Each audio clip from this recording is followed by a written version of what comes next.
2 rakaat. Selesai solat akan ada khutbah. Okay. Jadi untuk rakaat pertama dan rakaat kedua, setiap rakaat akan ada 2 kali Al-Fatihah dan 2 kali rukuk setiap rakaat. Okay. Untuk rakaat pertama kita takbir seperti biasa dan lafaznya ini adalah usalli sunnatal khusufi raka'ataini ma'muman lillahi ta'ala. Sahaja aku salat sunat khusuf, ataupun bahasa Melayu sahaja aku salat sunat gerhana bulan, 2 rakaat menjadi makmum kerana Allah Ta'ala. Baik, selepas takbir kita akan baca Al-Fatihah, kemudian surah seperti mana dalam solat-solat yang lain, sama saja. Selesai surah kita akan rukuk. Kemudian selepas rukuk kita bangun, sami'allahu liman hamidah, kita akan baca Al-Fatihah sekali lagi. Bacaan Al-Fatihah sekali lagi, surah yang kali kedua punya. Kemudian kita akan rukuk yang kali yang kedua. Selepas rukuk yang kedua, bangun untuk i'tidal. Kemudian kita sempurnakan rakaat tersebut seperti biasa. Sujud, duduk di antara 2 sujud. Kemudian kita bangun untuk rakaat yang kedua. Itu rakaat yang kedua pun begitu juga, kaedah dan juga cara penunaiannya. Bangun daripada rakaat yang pertama pergi rakaat yang kedua, kita baca Al-Fatihah, kemudian surah. Selesai surah kita akan rukuk.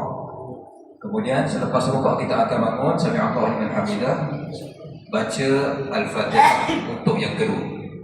Kemudian surah, kemudian rukuk yang kedua. Setelah itu kita sempurnakan rakaat tersebut seperti solat biasa. Tambahan sunnah yang terbaik dalam solat sunat gerhana bulan maupun gerhana matahari ini, bacaannya adalah panjang. Surahnya kita kan ada setiap rakaat 2 kali bacaan surah. Jadi untuk rakaat yang pertama, bacaan surah yang pertama sunnahnya adalah baca 200 ayat. 200 ayat. Kemudian surah Al-Baqarah yang terbaik. Kemudian kita rukuk, kemudian bangun untuk baca Al-Fatihah yang kedua. Sunat membaca surah selepas itu adalah sekurang-kurangnya 150 ayat. Surah Ali Imran.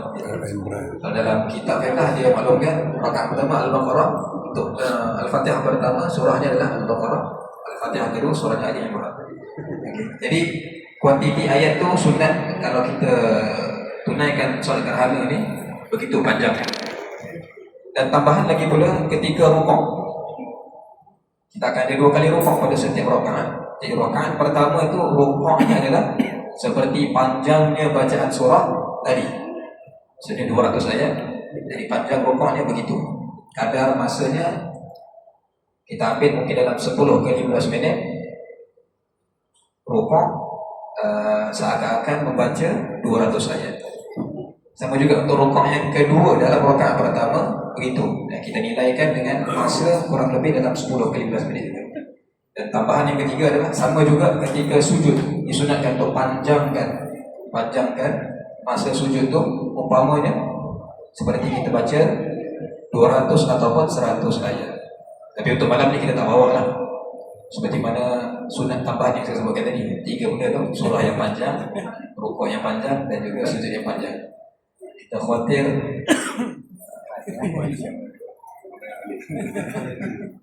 jadi Allah a'lam bishawab, begitu untuk tambahannya. Dan selesai daripada solat kita akan ada khutbah insya-Allah. Selesai khutbah maka sempurna dalam solat kita. Insya-Allah. Bismillahirrahmanirrahim. Solat